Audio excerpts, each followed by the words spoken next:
Hello दोस्त। RRB technician में एक ही सीबीटी है। सीबीटी 2 नहीं होगा तो विद्यार्थी के नॉर्मलाइजेशन से झटका कैसे बचाया जा सकता है या विद्यार्थी कैसे सेव हो सकता है, इसके बारे में आरआरबी को क्या प्लान करना चाहिए, इम्पोर्टेंट पॉइंट। हालांकि सीबीटी 2 होता तो अच्छा होता, टेक्निकल भी होगा और अभी हो सकता है फ्यूचर में क्या होगा।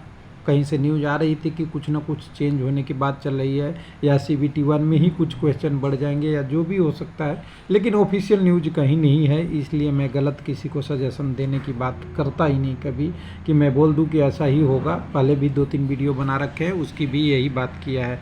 सीबीटी होने और ना होने में दोनों का डिफरेंस हमने पहले आपके साथ डिस्कस कर रखा है। उसमें हमने आपको वीडियो अपने चैनल के माध्यम से हमने आपको साफ साफ बताया था कि क्या इसका बेनिफिट क्या लॉस है यूट्यूब पे। वो सारा जो लोग यहाँ चैनल पे जुड़े हुए हैं उनको बोला था। मैंने बोला था कि अगर आपको इस सीबीटी में किस्मत से नौकरी मिलेगा, किसी का 5 और 8 नंबर बढ़ेगा, किसी का नुकसान इतना हो जाएगा कि ग्रुप डी टेक्नीशियन का नॉर्मलाइजेशन से 90% रिजल्ट चेंज हो जाते हैं। इसको कम करने का तरीका अभी भी अवेलेबल है। सीबीटी 1 होगा तब भी कैसे, उसकी डिस्कस यहाँ इस वीडियो में करने आए हैं आपके साथ। वो वीडियो देखना चाहते हैं तो देख लीजिए, वहाँ से आगे की बात है। देखिए, नॉर्मलाइजेशन में नंबर बढ़ता और घटता है, ये सबको पता है। और रेलवे की भी मजबूरी है कि एक शिफ्ट में एग्जाम में इतने कैंडिडेट को नहीं ले सकता। इसी के लिए सीबीटी 2 लाया गया था कि बहुत कम कैंडिडेट को लेना पड़ेगा सीबीटी 2 में, या 15 या 20 गुना जो लेना है उसी पे नॉर्मलाइजेशन होगा। नंबर ऑफ शिफ्ट भी कम हो जाएंगे। जब सीबीटी 1 होता है तो 150-200 हो सकता है, 100 या कैंडिडेट के हिसाब से कम 70-60 शिफ्ट होते हैं, तो उसमें गड़बड़ हो जाता है। नॉर्मलाइजेशन एक ही शिफ्ट के लोग ज़्यादा सेलेक्ट होने लगते हैं, बाकी शिफ्ट का नहीं भी होते हैं, या बहुत सारी अलग अलग कंडीशन होती है। तो आरआरबी को सेव कैसे कर सकता है इसको समझिएगा। 3-4 चीज़ें हैं। एक हो सकता है, पहला कारण मैंने 5 पॉइंट इम्पोर्टेंट में डिस्कस करता हूँ।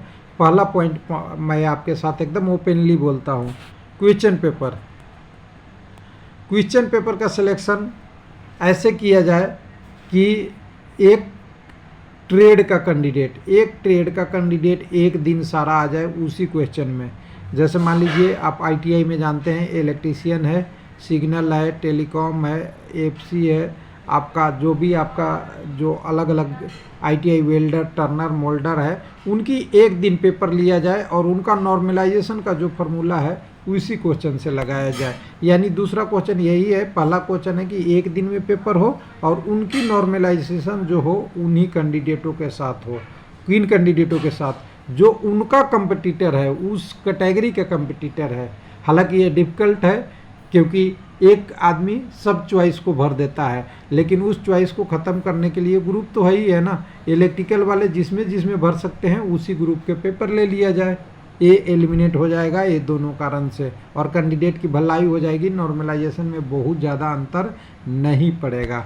दूसरा, आरआरबी बाई एग्ज़ाम हो,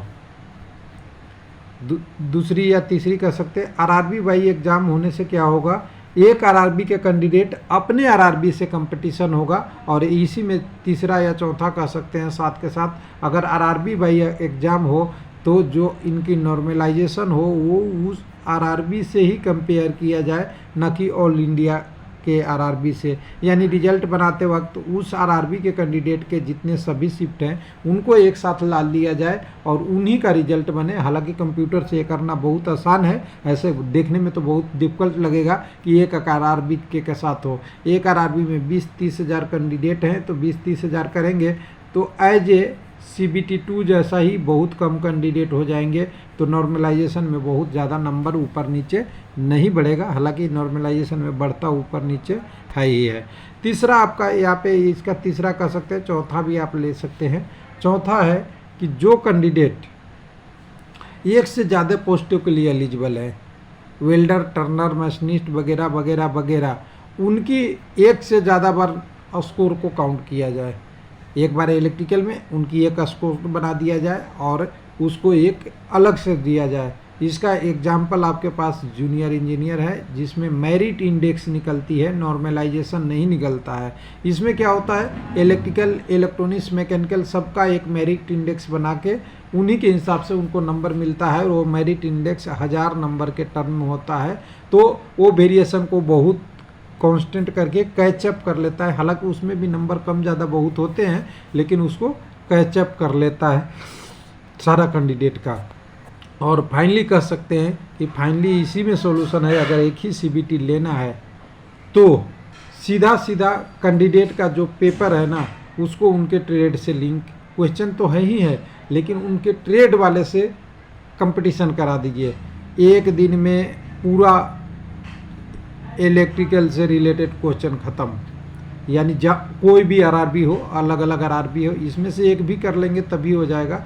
एक ही बार एक ही आरआरबी के पेपर हो, कोई दिक्कत नहीं है, लेकिन उनमें जो पेपर देने वाले जाए ना, वो ऐसा नहीं रेंडम रजिस्ट्रेशन नंबर या होम टाउन से सिलेक्ट कर ले, उनकी पोस्ट प्रायोरिटी से ले ले कि एक सिलेक्ट हम कर रहे हैं। जब पेपर लेना है तो एक सिलेक्ट कर लिया, तो एक ही सिलेक्ट जिसका नॉर्मलाइजेशन में एक दूसरे से इफेक्ट पड़ने वाला है, उन सारे कैंडिडेटों को एक साथ ले ले, जिससे बहुत हद तक ये नॉर्मलाइजेशन की वो होने वाला कम हो जाएगा। इसके अलावा भी और तरीके हैं, लेकिन रेलवे उतना मेहनत करना नहीं चाहता।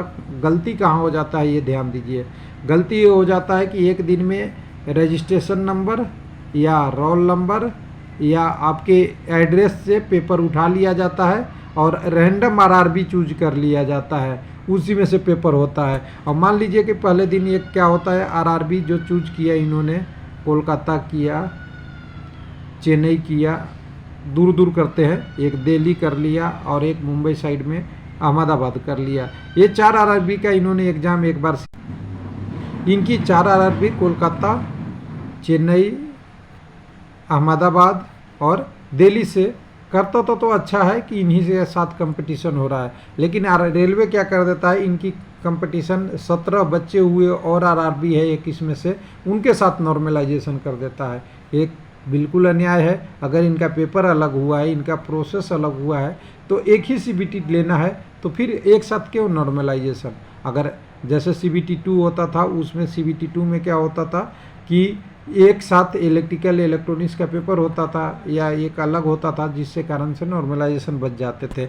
यानी रेलवे क्या करता है, रफ यूज करता है, यानी बिल्कुल सिंपल सा एक फार्मूला यूज कर लिया कि इस फार्मूला से यूज कर लिए नॉर्मलाइजेशन, जिसके कारण से प्रॉब्लम हो सकती है। हाँ, इसको एक सेलेक्टिव रूप से जो हमने सजेशन दिया वैसा हुआ तो हो सकता है कैंडिडेट को सीबीटी 1 रहते ही नुकसान हो नहीं ज़्यादा हो। हालांकि नॉर्मलाइजेशन मतलब एक जुआ का पार्ट है, किसके पास से में कितना, किस शिफ्ट में कितना नंबर जुड़ेगा नहीं पता, लेकिन फिर भी एक हद तक कम हो सकता है। थैंक यू, धन्यवाद।